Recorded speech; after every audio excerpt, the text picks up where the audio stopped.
협상의 방식은 뭐 어떤 차원에서는 상식적이지 않을 수는 있지만 어쨌든 강대국의 지위를 가지고 협상을 하는 트럼프 대통령인데 그런 사람을 상대해야 하는 또 사람이 이재명 대통령입니다. 과연 어떻게 준비해 왔을까요? 국익을 위해서는 가랑이 밑이라도 길 수 있다라고 했던 적이 있었죠. 그 모습 다시 보겠습니다. 트럼프와 또 외교, 안보적으로 전략적인 대응이 필요할 것 같은데. 당연하죠. 외교는 누가 일방적으로 덕을 보고 누군가는 일방적으로 손해보는 건 아니에요. 그건 외교가 아니에요. 예. 그거는 약탈이죠. 트럼프 대통령이 또 만만한 분이 아니어서 뭐 저도 만만한 사람은 아닙니다. 네. 다른 나라 대통령 앞에서 면박 주기도 하고 막 그러니까 그런 걸 피할 수는 없지 않습니까? 국민 모두를 위한 거니까 저는 뭐 필요하면 가랑이 밑이라도 그걸 길 수 있다고 생각해요. 자, 난기류가 흐르고 있는 현재 상황에서 트럼프 대통령을 어떻게 대할지 미국으로 가는 비행기 내에서도 이재명 대통령 기자들과 간담회를 했습니다. 꽤 오랜 시간 했습니다. 어떤 부분들, 이 한미 정상회담과 관련해서 어떻게 얘기했는지 직접 들어보시죠. 트럼프 대통령과의 회담에서 할 얘기들은 여러분도 대충 다 짐작하시는 것입니다.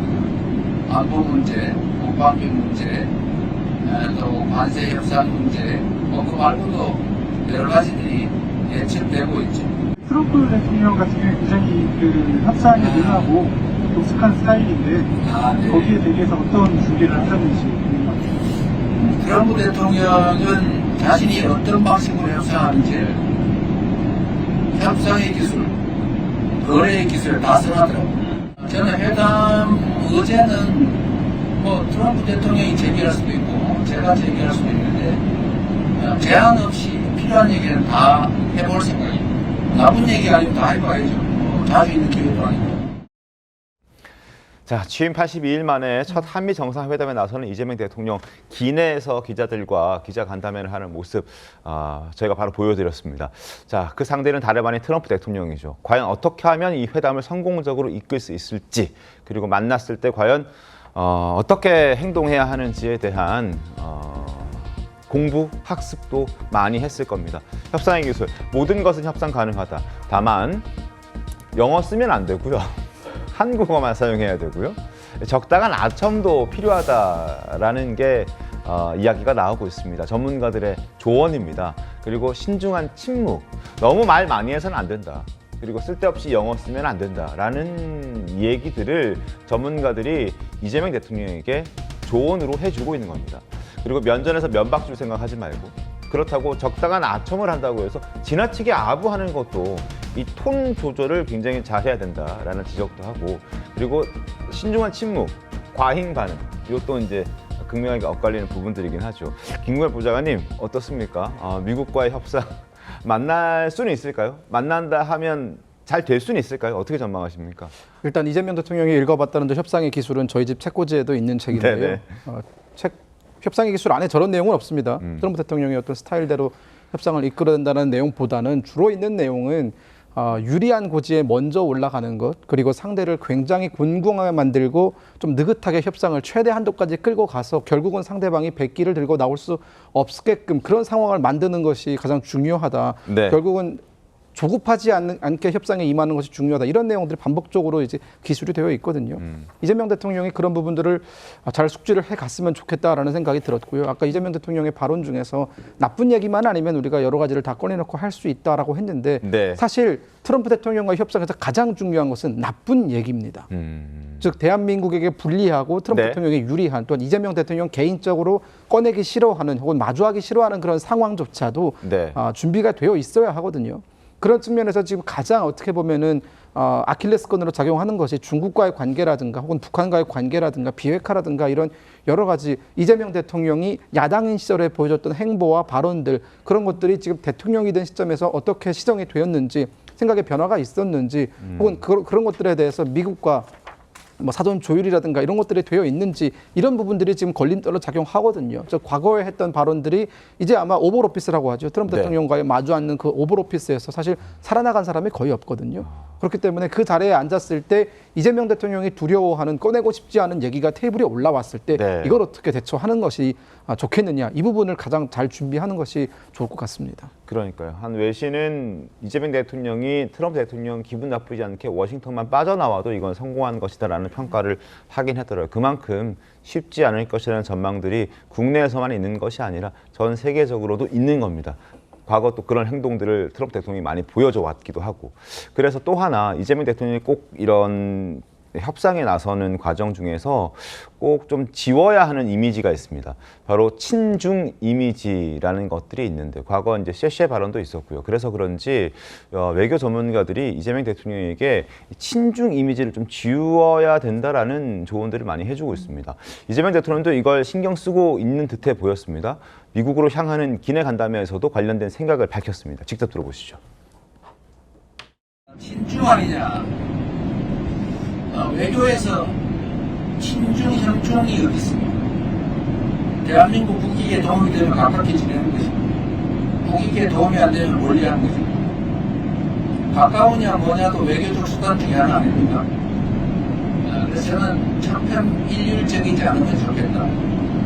우리 외교의 기본은 근간은 한미 동맹이죠.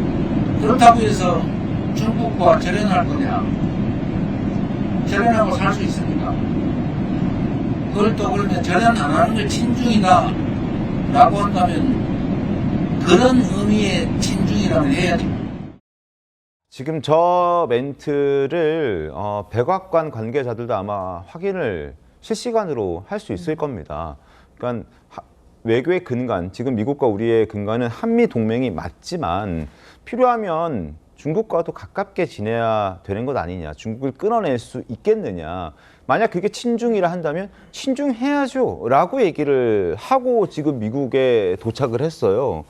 이건 협상 과정에서 불리하게 작용할 수도 있지 않겠습니까? 글쎄요, 저는 발언의 전체 맥락을 보면 결국 중국과 절연할 거냐, 뭐 절연하고 살 수 있냐, 뭐 이런 취지의 이야기들이 먼저 나왔기 때문에 네. 미국이 관련돼서 이런 메시지를 뭐 친중 메시지다 이렇게 보지는 않을 거라고 생각합니다.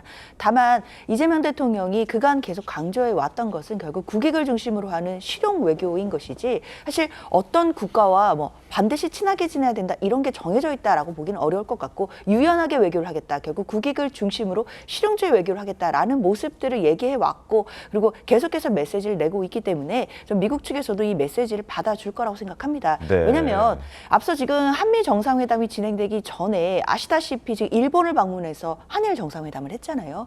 특히 그 과정에서 전 정부가 했던 합의를 우리 국민들이 받아들이기 어려운 부분이 있다라고 하더라도 전 정부의 합의 이 부분 존중해야 된다라는 취지로 얘기를 했습니다. 이런 부분들은 일본에서도 사실은 이재명 대통령이 당선이 됐을 때 일본 내부에서는 이게 반일 정서나 이런 부분들이 고조되는 것 아니냐, 강경한 태도로 나오는 것 아니냐라는 걱정이나 우려도 있었지만 이번 한일 정상회담을 보면서 이재명 대통령과 이번 정부에 대해서 조금은 마음을 놓았다라는 부분들이 일본 내부에서도 좀 나오고 있는 이야기들이거든요. 그렇기 때문에 이런 부분을 본다라고 한다면 저는 미국 측에서도 지금 한일 정상회담 결과라든지 이런 부분을 보고 있을 것이기 때문에 여기 이재명 대통령이 이야기하고 있는 국익 중심의 실용주의 외교 이 부분을 아마 평가를 해줄 거라고 생각합니다. 그런가요?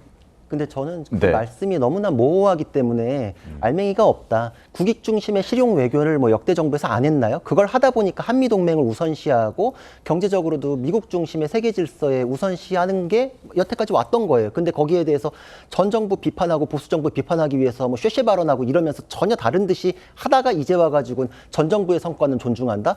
그냥 계승하는 거 할 거면 전 정부에 대해서 왜 공격했었죠? 그러니까 이거저거 다 할 것 같으면 선택을 왜 합니까? 선택을 할 수밖에 없게 내몰리니까 그렇죠. 그러니까 미국이냐 중국이냐에 대해서 보다 구체적으로 강론으로 들어가가지고 대만과의 갈등 관계에서 어떤 입장을 취할 것이냐. 네. 그런 유사시에 한국에 주둔한 미군에 대해서 이 가용 자산이 가는 거에 대해서 한국의 입장은 무엇이냐. 구체적으로 물어봤을 때 실용주의 외교를 하겠습니다. 이쪽 저쪽 국익 중심으로 하겠습니다. 그럼 미국에서 그거 들어주나요? 콧방귀도 안 껴요. 그러니까 그 강론에 대해서 알맹이 아무것도 없이 실용주의입니다. 국익 중심입니다. 이러니까 자꾸 그런 입장 표명에 대해서 내몰릴 것이다라는 걱정이 우리가 있는 것이죠. 근데 또다시 뻔한 얘기로 하고 있으니까 아, 대책이 없구나 이런 것이죠. 그리고 이거는 다 이재명 대통령이 먼저 저질러 놓은 본인의 정치적 과오로 인해 가지고 후과를 치른다. 쉐쉐 발언 안 했으면은 이런 일 벌어졌을까요? 그리고 축전이 그렇게 늦었을까요? 네. 어렵게 나온 축전에서도 중국의 개입이 우려된다 이런 메시지 나왔을까요? 중국에서 지금 다 그거에 대해서 불편해하고 있기 때문에 협상에도 이게 나오면 또 소고기나 쌀에 대해서 민주당이 했던 거에 대한 후과가 또 여기까지 오는 거예요. 이제 또 선동에 대해서 정치적 책임질까 봐 그거에 대해서 또 지켜야겠죠. 그러다 보면 또 지난번에 투자금 우리나라 이제 국가 경쟁력에 비해서 굉장히 많이 줬다는 얘기 나오는데 그거보다 지금 더 내놓으라고 얘기하고 있죠.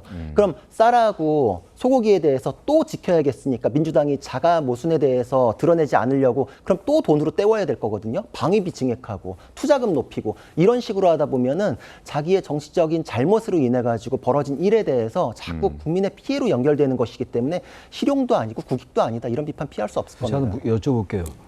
아니 우리 구 변호사님은 지금 그냥 다른 거 같은 평론하고 비판할 수 있는데 이거 지금 대한민국에 명운이 걸린 거 아니에요? 그렇죠. 완전 이재명 대표가 비난을 오신 분 같아요. 제가 이런 말씀 안 드리려고 그러는데 그런 태도 버려야 돼요.